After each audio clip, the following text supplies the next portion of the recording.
આકાશવાણી સમાચાર જયેશ પટેલ વાંચે છે. સૌપ્રથમ મુખ્ય સમાચાર. ભૂતપૂર્વ પ્રધાનમંત્રી અટલ બિહારી વાજપેયીની જન્મજયંતિ નિમિત્તે દેશભરમાં આજે સુશાસન દિવસની ઉજવણી કરવામાં આવી રહી છે. મધ્યપ્રદેશમાં મોહન યાદવ મંત્રીમંડળનું આજે વિસ્તરણ કરવામાં આવ્યું. પ્રધાનમંત્રી નરેન્દ્ર મોદીએ કહ્યું છે કે દેશની વિકાસ યાત્રામાં યુવાનો મહત્વના ભાગીદાર છે. દેશભરની આદિવાસી વસાહતોમાં આજથી પ્રધાનમંત્રી જનજાતિ આદિવાસી ન્યાય મહાઅભિયાન વિશે જાગૃતિ ઝુંબેશ શરૂ કરાઈ છે. ઇન્ડોનેશિયાના સુલાવેસી ટાપુ પર નિકલ પ્લાન્ટમાં થયેલા વિસ્ફોટમાં ઓછામાં ઓછા 13 કામદારો માર્યા ગયા છે અને ડઝનેક ઘાયલ થયા છે.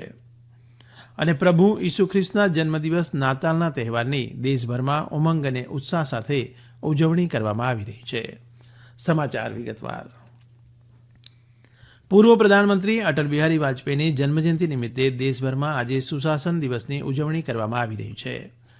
નવી દિલ્હીમાં સદૈવ અટલ સમાધિ પર રાષ્ટ્રપતિ દ્રૌપદી મુર્મુ, ઉપરાષ્ટ્રપતિ જગદીપ ધનખડ અને પ્રધાનમંત્રી નરેન્દ્ર મોદીએ પુષ્પાંજલિ અર્પણ કરી હતી. પ્રધાનમંત્રી નરેન્દ્ર મોદીએ જણાવ્યું છે કે ભારત માતા પ્રત્યેનું તેમનું સમર્પણ અને સેવા તેમના અમર યુગમાં પણ પ્રેરણાનો સ્ત્રોત બની રહેશે.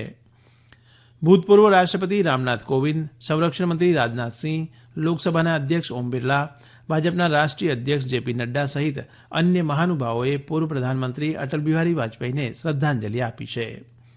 ઉલ્લેખનીય છે કે શાસન અને સરકારમાં જવાબદારી અંગે દેશના લોકોમાં જાગૃતિ લાવવા માટે દર વર્ષે 25મી ડિસેમ્બરે સુશાસન દિવસ ઉજવવામાં આવે છે. મધ્યપ્રદેશમાં મોહન યાદવ મંત્રીમંડળનું આજે વિસ્તરણ કરવામાં આવ્યું છે. તેમાં ભાજપના વરિષ્ઠ નેતાઓ કૈલાસ વિજયવર્ગીય અને પ્રહલાદ પટેલ સહિત કુલ 28 મંત્રીઓને હોદ્દો અને ગુપ્તતાના શપથ લેવડાવવામાં આવ્યા છે. તે પૈકી 6 સ્વતંત્ર હવાલો સંભાળતા રાજ્યમંત્રીઓ છે અને 4 અન્ય રાજ્યમંત્રીઓ છે. રાજ્યપાલ મંગુભાઈ પટેલે તેમને હોદ્દો અને ગુપ્તતાના સોગંદ લેવડાવ્યા હતા.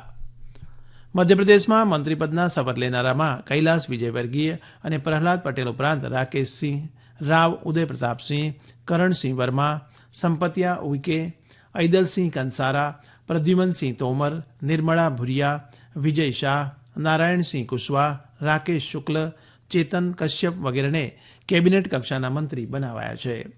જ્યારે કૃષ્ણા ગૌર, ધર્મેન્દ્ર લોધી, લખન પટેલ વગેરેને સ્વતંત્ર ભાર સાથેના રાજ્યમંત્રી, તો રાધાસિંહ, પ્રતિમા બાગડી સહિત 4 ધારાસભ્યોને રાજ્યકક્ષાના મંત્રી બનાવાયા છે. પ્રધાનમંત્રી નરેન્દ્ર મોદીએ કહ્યું છે કે દેશની વિકાસ યાત્રામાં યુવાનો મહત્વના ભાગીદાર છે. આજે નવી દિલ્હીમાં તેમના નિવાસસ્થાને શુભેચ્છા મુલાકાતે ગયેલા ખ્રિસ્તી સમુદાયના સભ્યોને સંબોધતા શ્રી મોદીએ જણાવ્યું હતું કે દેશને 2047 સુધીમાં ભારતને વિકસિત દેશ બનાવવાની દિશામાં સરકાર આગળ વધી રહી છે. શ્રી મોદીએ કહ્યું કે તેમની સરકાર સૌનો સાથ, સૌનો વિકાસ, સૌનો વિશ્વાસ અને સૌનો પ્રયાસ મંત્રમાં માને છે.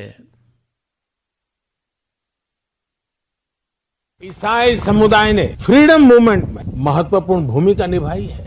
निरंतर विकास के लिए ये बहुत आवश्यक है कि हमारे युवा फिजिकली, मेंटली और इमोशनली फिट और हेल्दी रहे. इस उद्देश्य से चलाए जा रहे कई अभियान जन आंदोलन बन चुके हैं. मैं क्रिश्चियन कम्युनिटी के लीडर से विशेषकर जो एजुकेशन और हेल्थ केयर इंस्टीट्यूशन से जुड़े हैं उनसे आग्रह करूंगा कि वो इन विषयों के प्रति लोगों को और जागरूक बनाएं. જમ્મુ કાશ્મીરના રાજૌરી પૂંછ ક્ષેત્રમાં લશ્કરના વાહનો પરના તાજેતરના આતંકવાદી હુમલા પછીની પરિસ્થિતિની સેનાના વડા જનરલ મનોજ પાંડેએ આજે જાત માહિતી મેળવી. તેમણે ત્રાસવાદીઓને પકડી પાડવા ચાલી રહેલી કાર્યવાહી અને સલામતી વ્યવસ્થા વધુ મજબૂત બનાવવા લેવાઈ રહેલા પગલાંની જાણકારી મેળવી હતી. પૂંછમાં લશ્કરી અધિકારીઓ સાથે વાત કરતા કાર્યવાહી ખૂબ ચુસ્તપણે આગળ વધારવાની સૂચના પણ તેમણે આપી હતી.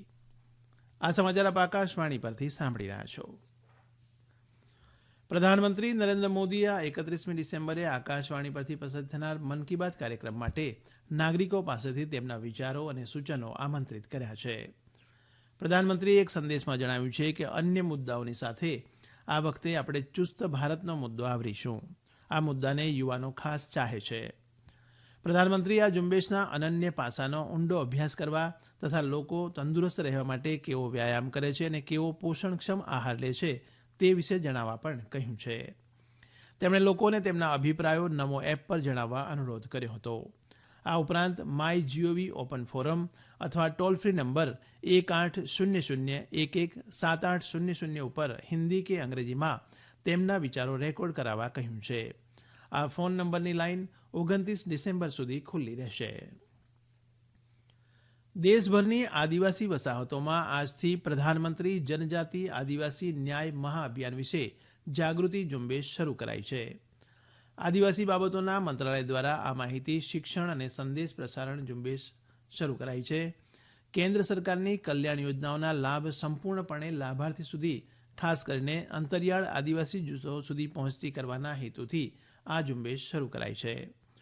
ઝુંબેશ દરમિયાન આદિવાસી વસાહતોમાં ઘરે ઘરે જઈને યોજનાઓથી વંચિત કુટુંબોને આધાર કાર્ડ, જાતિનું પ્રમાણપત્ર, જનધન ખાતું, આયુષ્માન ભારત કાર્ડ, પ્રધાનમંત્રી કિસાન સન્માન નિધિ અને કિસાન ક્રેડિટ કાર્ડની સુવિધા પહોંચતી કરાશે. ઇન્ડોનેશિયાના સુલાવેસી ટાપુ પર નિકલ પ્લાન્ટમાં થયેલા વિસ્ફોટમાં ઓછામાં ઓછા 13 કામદારો માર્યા ગયા હતા અને ડઝનેક ઘાયલ થયા છે, જેમાં કેટલાકની સ્થિતિ ગંભીર છે. ભોગ બનેલામાં 8 ઇન્ડોનેશિયન અને 5 ચાઇનીઝ હતા. આ પ્લાન્ટને ચીન દ્વારા ભંડોળ પૂરું પાડવામાં આવ્યું છે. ભઠ્ઠી પર સમારકામ દરમિયાન એક જ્વલનશીલ પ્રવાહી સળગ્યો અને તેને કારણે નજીકની ઓક્સિજન ટાંકીઓમાં વિસ્ફોટ થયો તેમ પ્રારંભિક તપાસમાં જણાયું છે. ઇન્ડોનેશિયા નિકલનું વિશ્વનું ટોચનું ઉત્પાદક છે, જેનો ઉપયોગ ઇલેક્ટ્રિક કારની બેટરી અને સ્ટેનલેસ સ્ટીલમાં થાય છે. ઇન્ડોનેશિયા મોરોવાલી ઇન્ડસ્ટ્રીયલ પાર્કના પ્રવક્તાએ જણાવ્યું હતું કે પ્રારંભિક વિસ્ફોટથી અન્ય ઘણા વિસ્ફોટ થયા હતા, કારણ કે નજીકમાં અન્ય ઘણી ઓક્સિજન ટાંકીઓ હતી. દેશ અને દુનિયાભરમાં આજે નાતાલના તહેવારની ઉમંગ અને ઉત્સાહ સાથે ઉજવણી કરવામાં આવી રહી છે.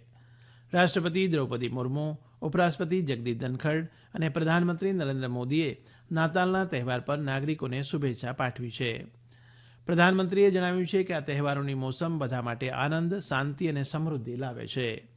એક સંદેશમાં શ્રી મોદીએ જણાવ્યું છે કે લોકોની સંવાદિતા અને કરુણાની ભાવનાનું પ્રતીક નાતાલ છે. તેમણે પ્રભુ ઈસુ ખ્રિસ્તના ઉમદા ઉપદેશોને પણ યાદ કર્યા.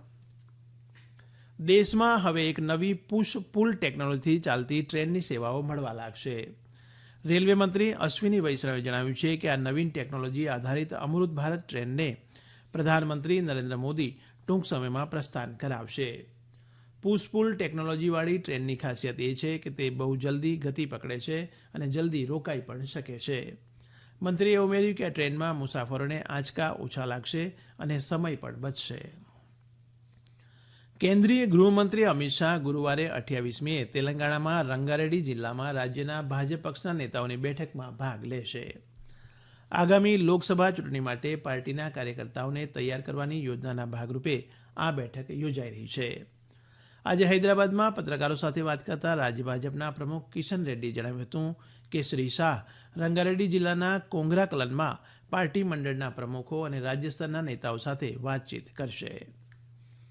ઇઝરાયેલના પ્રધાનમંત્રી નેતાન્યાહુએ કહ્યું છે કે ગાઝા યુદ્ધની તેમણે બહુ મોટી કિંમત ચૂકવવી પડી છે. છેલ્લા 2 દિવસમાં 1 ડઝનથી વધારે સૈનિકોના જીવ ગયા છે. આમ કુલ આંક 154 થયો છે, પરંતુ યુદ્ધ ચાલુ રાખવા સિવાય બીજો કોઈ આરો નથી. ગાઝામાં જમીની યુદ્ધ કરવું અઘરું છે, પરંતુ જ્યાં સુધી હમાસનો પૂરેપૂરો ખાત્મો ના થાય અને બાનમાં પકડાયેલા નાગરિકોનો છુટકારો ના થાય ત્યાં સુધી સલામતી દળો યુદ્ધ ચાલુ રાખશે. ઇઝરાયેલના પ્રધાનમંત્રીએ ઉમેર્યું હતું કે આ યુદ્ધ લાંબુ ચાલશે. આવતીકાલે દેશભરમાં પ્રથમ વીર બાળ દિવસ મનાવવામાં આવશે. શીખોના 10મા ગુરુ ગોવિંદસિંહના પુત્રોની શહીદની યાદમાં દર વર્ષે 26 ડિસેમ્બરે વીર બાળ દિવસ મનાવવાનું શરૂ કરાયું છે. અંતમાં મુખ્ય સમાચાર ફરી એકવાર. ભૂતપૂર્વ પ્રધાનમંત્રી અટલ બિહારી વાજપેયીની જન્મજયંતિ નિમિત્તે દેશભરમાં આજે સુશાસન દિવસની ઉજવણી કરવામાં આવી રહી છે. મધ્યપ્રદેશમાં મોહન યાદવ મંત્રીમંડળનું આજે વિસ્તરણ કરવામાં આવ્યું છે. પ્રધાનમંત્રી નરેન્દ્ર મોદીએ કહ્યું છે કે દેશની વિકાસ યાત્રામાં યુવાનો મહત્વના ભાગીદાર છે. દેશભરની આદિવાસી વસાહતમાં આજથી પ્રધાનમંત્રી જનજાતિ આદિવાસી ન્યાય મહાઅભિયાન વિશે જાગૃતિ ઝુંબેશ શરૂ કરાઈ છે. આકાશવાણી પરથી સમાચાર પૂરા થયા.